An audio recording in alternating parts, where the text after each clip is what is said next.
All right. What is your name? My name is Fran Newman. Okay. I'm a retired art teacher, and I've been here at Hillview 3.5 years. Great. And what year were you born? 1931. All right. And you grew up here in Portsmouth? Yes, I was a resident of Portsmouth, yes. Great. I know that we were talking earlier, you mentioned that you were a little girl during the flood. Would you want to tell us some of your experiences with the 1937 flood? Well, you know, as a child, you're not as scared as older people because they realize all of the terrible things that go with a flood.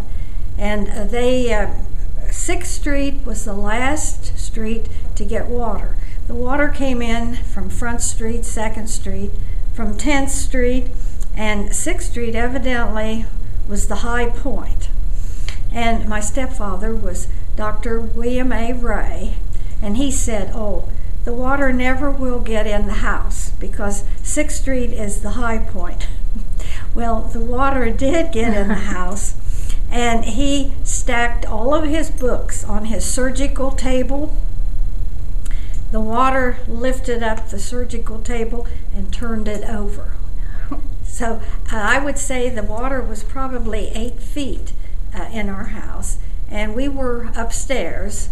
We had 12-foot ceilings, and I remember they came in a rowboat and rowed over the porch and right into the hallway, and we came down the stairs and got into the boat, and we were going up to Kinney's Lane to stay with the Furmans.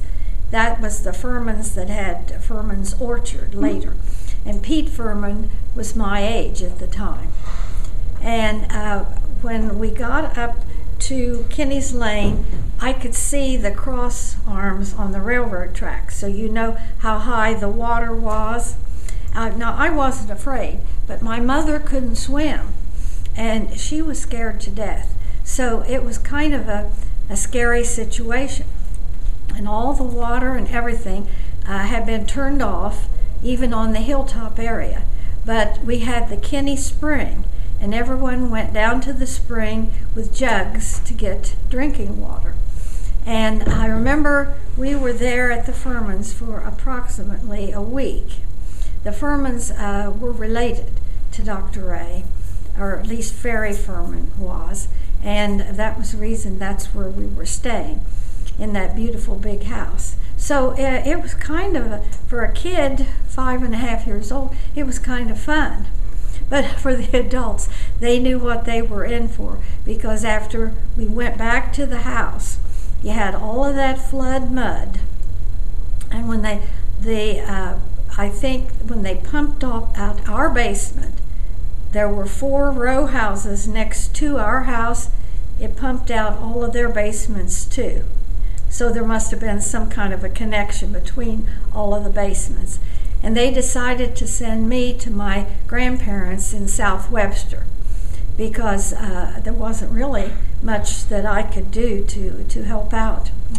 You know, scrubbing and scraping the mud. And our basement, after we pumped it out, I can remember years later, we didn't realize that the basement had a brick floor. And what was happening after the flood was all of that mud settled. And we thought the basement floor was mud until we scraped it. Then we realized that there was a brick floor underneath. So there were a lot of things that you discovered after the flood was over. But we had woodwork that had to be, that was when you varnished woodwork. And we had wallpaper that had to be hung. And Dr. Ray said, now, this is the last time I'll have to decorate this house. And then when I was in high school, my mother was painting the woodwork white and wallpapering again. So his assumption that he wasn't going to have to decorate anymore wasn't true. Oh. Well, you mentioned that after you went to live in South Webster for a while and then you moved back. Did you go to school at Portsmouth? I went to Scudder School, and I could walk. It was about 3 blocks away. It was in the old section called Boney Fiddle, And I went first grade through the 8th grade. And I would say I had the best teachers in the world. I loved Scudder School and the teachers that were there. I felt that I had a good education, and I had a woman principal. Miss Leach was the principal at that time. Oh, great. So we didn't have to ride a school bus. We just walked to school. Mm-hmm. And there were lots of kids in the neighborhood. You had a lot of playmates. We didn't have television, so we would get out and play and exercise and just wear ourselves out. And I think nowadays kids sit around and watch TV and snack on things that make them fat. Hmm. Then for high school, did you go to Portsmouth for high school? I went to Portsmouth High School, yes. Okay, great. Mm-hmm. And you mentioned that you had been an art teacher. Where did you teach? I taught at McKinley, and then I taught at Grant. I taught art, and then also I taught language arts because I had a minor in English, and then 1 year I taught social studies. Okay. But before that, I had taught at Hempstead, Long Island, and also Arlington, Virginia. And then I came back to Portsmouth when I got married. That sounds like you've been around a lot of different places. What would you say stands out about Portsmouth, Scioto County as compared to the other places that you've lived? Well, Portsmouth is my hometown, and being at Hempstead, Long Island, I would go in to New York City. New York is a nice place to visit, but I wouldn't want to live in New York. Of course, that was in 1953, and also when I came back to Portsmouth, I lived out in Rosemount, which is outside the city of Portsmouth. So it's kind of a rural area in Clay Township. Mm-hmm. I think Portsmouth is just a nice community.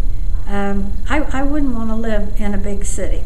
They're nice to visit, but I prefer Portsmouth. So you've, having lived here for so long, what would you say is the biggest change from when you were growing up here to the things that go on now? Well, I would say it would be industry has moved out of Portsmouth. Things are not the same downtown. We have a wonderful university. We have a very fine art museum. But we lost shoe factories, we lost steel mills, coke plants. As far as the size of the city, when I was a kid growing up, I think Portsmouth had 35 or 40,000 people. And now I think it's about 22,000. So it's becoming smaller because the jobs are not available. And we certainly need more industry, and I really don't know what the solution is to that. Recheck my list here, see if there's anything we haven't got to cover. What years were you teaching?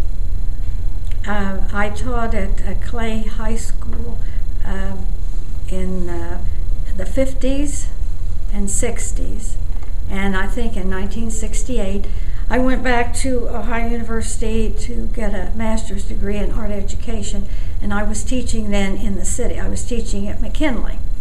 And then I retired at age 53 with 30 years experience in 1983. And I've been retired 28 years. And after I retired, I went back as an adjunct teacher to teach sculpturing at Shawnee University. And I taught 2 years. And then I joined a garden club. Great. Are there any other important events that you feel like we should really record them, we should really know something about what was going on here? For example, you would have been a young adult, probably during World War II, and you were in your teaching days during the 60s when Vietnam was happening. What were the sort of public opinions about, and how did people view those sorts of situations here? Well, during the Second World War, everybody worked together. As kids, we collected scrap metal, and we would take it over to the junkyards and get 87 cents and think we were rich because I could go to the movies for 10 cents. And now the way prices have escalated, it's hard to believe, that gasoline is almost $4 a gallon. Mm-hmm. And I can remember even when I was teaching, you could fill up your gas tank and get your car washed for $10. So the price of everything, I think, has escalated. People are having problems getting jobs, but during the Second World War, we managed. We had food stamps, and I think we had stamps for gasoline, and I don't know, people were more independent. We didn't depend on the government so much. Right.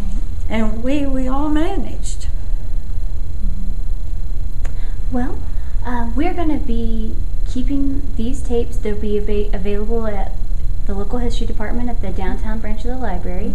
Mm-hmm. Is there any messages you want to keep on there for people that might be viewing it in the future, or even relatives that might come to see it? Is there anything that you would love to be able to say?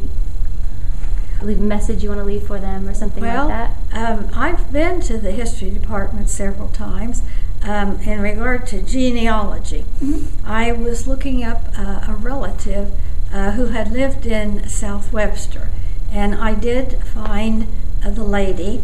Her husband had been in the Spanish-American War, and I think she did get a pension of $7 a month. And also, they said that she died of a nosebleed. Oh my. Now, I think she probably had a cerebral hemorrhage in her brain, but that was all the information I could gather from mm-hmm. that. But it was still in your history department, mm-hmm. so you have quite a bit of information there. Yeah, and we're going to keep these there. Yes, so you'll have some information about the flood. Right.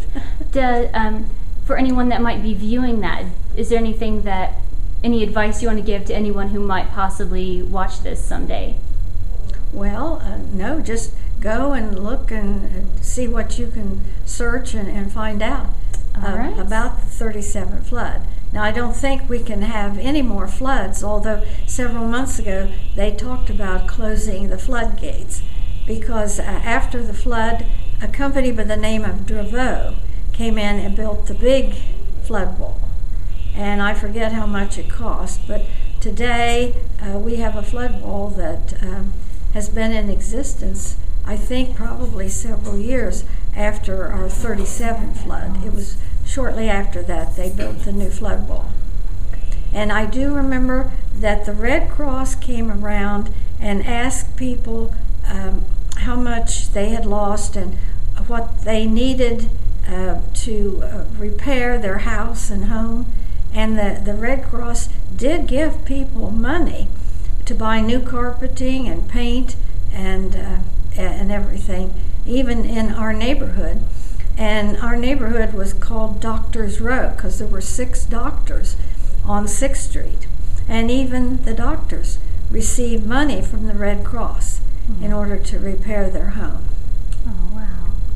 Well, you've done a wonderful job speaking. Thank you.